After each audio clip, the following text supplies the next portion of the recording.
Hi అండి. Welcome to Bengaluru couple. ఈరోజు Rayalaseema special చేపల పులుసు తయారు చేద్దామా? ఇందుకు కావాల్సిన పదార్థాలు చేపలను రాళ్ళ ఉప్పుతో బాగా 3-4 టైమ్స్ కడగాలి. ఇప్పుడు నీచు వాసన రాకుండా ఉంటుంది. అలాగే మిగిలిన పదార్థాలను కూడా చూద్దాము.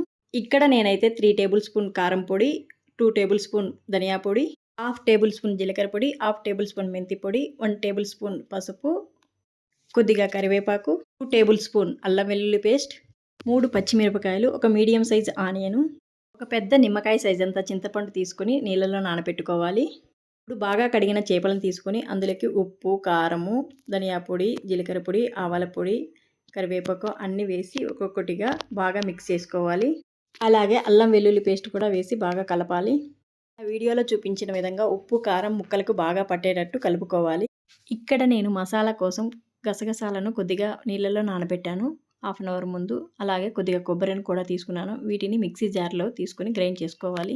అలాగే 2 టమోటాలను కూడా తీసుకొని మిక్సీ జార్లో గ్రైండ్ చేశాను. ఇప్పుడు చేపల పులుసు చేద్దాం రండి. ముందుగా కడాయిలో 5 టేబుల్ స్పూన్ ఆయిల్ తీసుకున్నాను. ఆయిల్ వేడయ్యాక కరివేపాకు, ఆనియన్స్ వేశాను. ఆనియన్స్ బాగా మెత్తబడ్డాక ఇలా గోల్డెన్ కలర్ వచ్చిన తర్వాత టమాటో పేస్ట్ని కూడా వేసుకోవాలి. ఇలా టమాటో పేస్ట్ వేసిన తర్వాత ఆయిల్ పైకి తేలేంత వరకు సిమ్లో వేయించాలి. అలాగే ముందుగా ప్రిపేర్ చేసుకున్న కొబ్బరి, గసగసాల పేస్ట్ కూడా ఇందులో వేసుకోవాలి. ఈ మసాలా ముద్దను కూడా బాగా వేయించుకోవాలండి. వీడియోలో చూపించే విధంగా స్లోగా తిప్పుతూ సిమ్లో పెట్టి.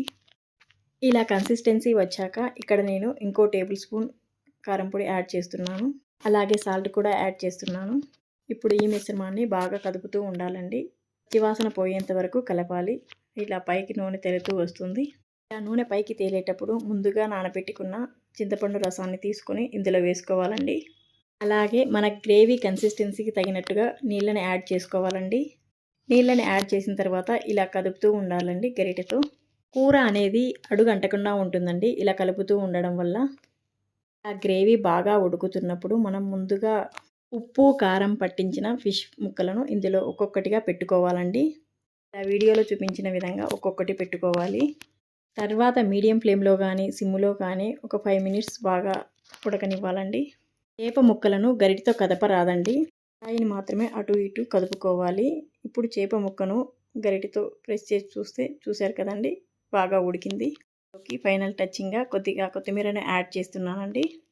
అదిరిపోయే రాయలసీమ స్టైల్ చేపల పులుసు రెడీ అయ్యిందండి. చూస్తుంటేనే నోరూరిపోతుంది కదండి. ముక్క ఉప్పు, కారం అన్నీ పట్టి కరెక్ట్గా కుదిరిందండి. మీరు కూడా మీ ఇంట్లో ఒకసారి తప్పకుండా ట్రై చేయండి. అలాగే మాకు కామెంట్ చేయండి. అలాంటి మరిన్ని వీడియోల కోసం సబ్స్క్రైబ్ చేసుకోండి. Like and subscribe. Thank you for watching.